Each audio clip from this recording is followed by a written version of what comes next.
Today's episode of Beautiful Books looks at several recent releases for both kids and adults that are perfect for reading during All Hallowtide, that special time of year we've put aside to remember the departed.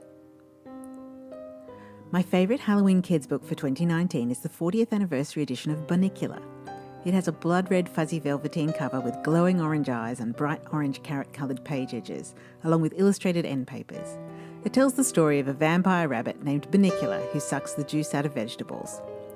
The anniversary edition has a sweet opening essay about how the authors created the character, and the back of the book has original concept art, book covers and other information. A World Full of Spooky Stories by Angela McAllister continues the World Full of Stories series, and this one includes traditional folktales from around the world that promise to make your spine tingle. The stories are beautifully illustrated, and although they're not particularly spooky, this does make them suitable for a young audience. For the older reader, each story also comes complete with an interesting note about its country of origin.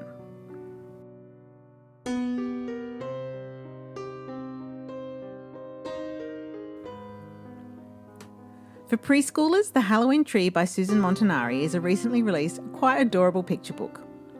It tells the story of a grumpy tree in a Christmas tree farm that doesn't like Christmas and is determined to grow up and achieve a different dream. It's a lovely book that celebrates both Halloween and Christmas. This oversized collection of 13 stories and poems focusing on children covers many different Gothic elements, such as mirrors, lakes, elevators and basements, including one set in a library. The author Illustratus is actually a group of writers, illustrator and animators, and the writing and illustrations are probably aimed at providing some spooky fun for young tweens. It also has a fun twist at the end.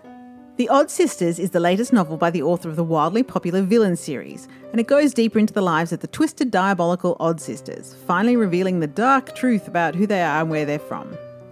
I particularly love the covers of this series, which always show a slightly different vision of the cover art, and although I haven't received my copy of this one yet, it's on order. I lost somewhere across the ocean.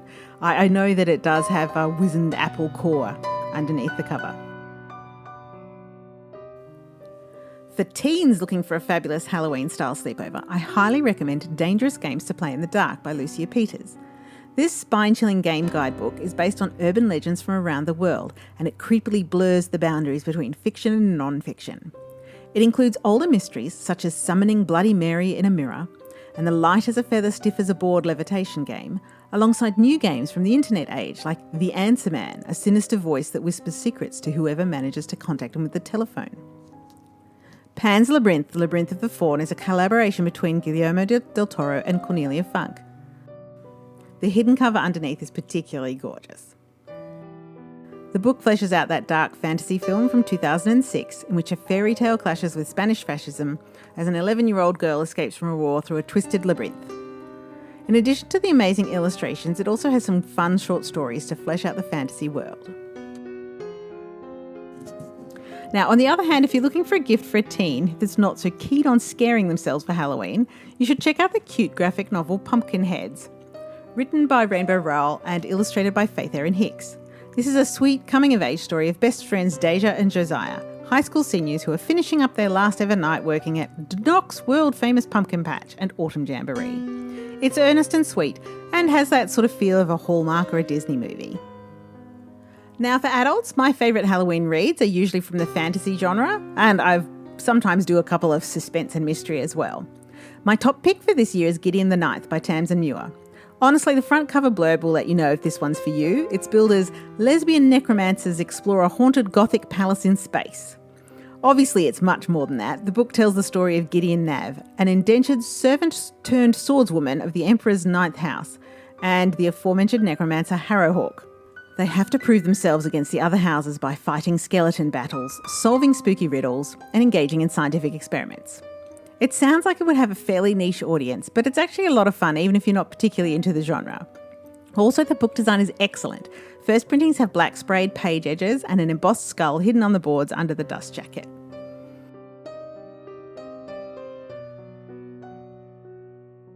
Ninth House by Leigh Bardugo is what I consider to be a school days book.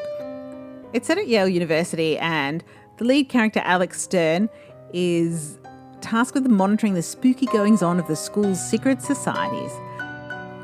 The Merciful Crow by Margaret Owen is a fantasy that I loved. It uses bone magic and stars Fi, a witch member of an itinerant band of crows with responsibility for disposing of plague victims, along with 2 fugitive members of the royal family.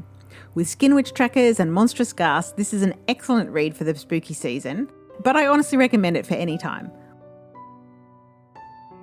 I really love the cover design too. It looks great on the shelf.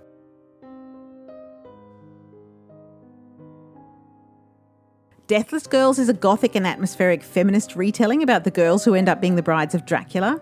It's one of those ageless magical stories about revenge, loyalty, sisterhood, trust. It's a lovely physical book with stunning end papers and a hidden gilded cover, which is always a nice bonus.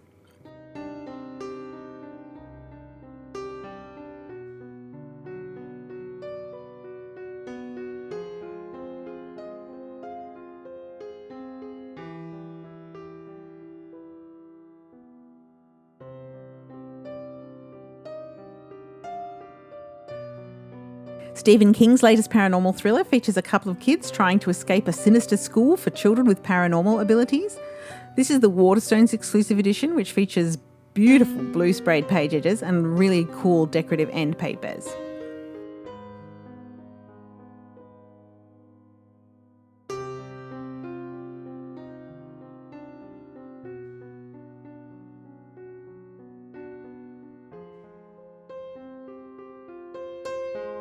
I probably don't need to say much about Margaret Atwood's novel The Testaments, sequel to The Handmaid's Tale, but her dystopian speculative fiction world is certainly terrifying. Instead, I'm just going to comment on how brilliant the cover of this book is. It so cleverly shows how entwined are the lives of the women whose perspectives narrate the story.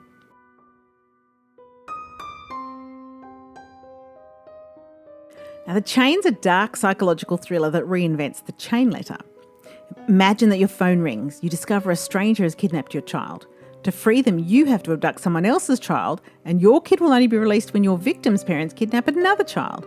And if any of these things don't happen, your child will be killed. And this is how you become part of the chain. Now, I actually read this one as an ebook, but Goldsborough produced a really nice copy with blood red sprayed page edges that's worth looking out for if you collect this sort of thing. One of the latest releases in Rockport's reimagined classic series is Jekyll and Hyde by Robert Louis Stevenson. It's a haunting, colourful interpretation of the classic Gothic tale, and it's got excellent decorative sprayed page edges. Honestly, all the books in this series are stunning, so it's worth checking them out. I'll add a link to a series review that I did earlier.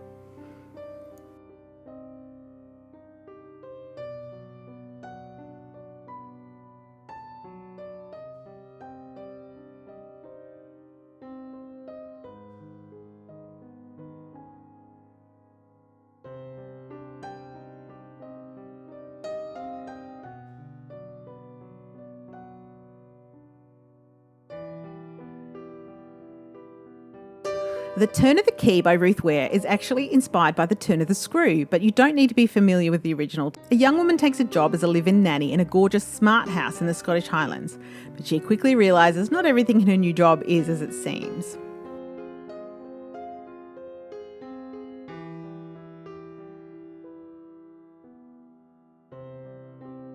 Now, I really love spooky short story collections as a fun, low-commitment way to wind down the day if you're working long hours during the Halloween season, so I thought I'd include a few collections of those here as well. Once Upon an Enchanted Forest is an anthology of romantic witchcraft stories that focuses on the autumnal equinox. It honours the changing season with tales of lovers and magical forests and transformation. I bought the collection specifically because I love Juliette Marillier, but there's quite a few lovely tales in the set. I have a few more of these short story collections on my reading list, including Echoes, which is an anthology of modern ghost stories with contributions from lots of interesting speculative fiction writers, including a few of my favourites like Garth Nix and Shannon Maguire, as well as offerings from more traditionally literary authors like Joyce Carol Oates and Alice Hoffman. And the other one I have here is Hex Life, which contains feminist witchy tales from popular female contemporary fantasy authors, including several greats such as Kelly Armstrong, Rachel Kane and Sherilyn Kenyon. Finally, if you're after something cheap, cheerful and quick to read, William Morrow has compiled a collection of 20 of the Queen of Crime's most chilling supernatural short stories. If you're a Christie fan, I also have an overview of the lovely Folio Society's Agatha Christie collection that I did earlier in the year that you should check out. Links above. And last year, I also did a review of the Folio Society's spookiest books that you might enjoy if you're looking for fine editions to read at Halloween. or indeed any time of year. As always, links to the books I've mentioned are provided below the video, and I've got a list of all these books as well as a number of other interesting books on my website that didn't make it into the video due to time constraints. I'd love to hear your favourites as well if you'd like to share in the comments. Thanks for watching. I look forward to next time. Bye!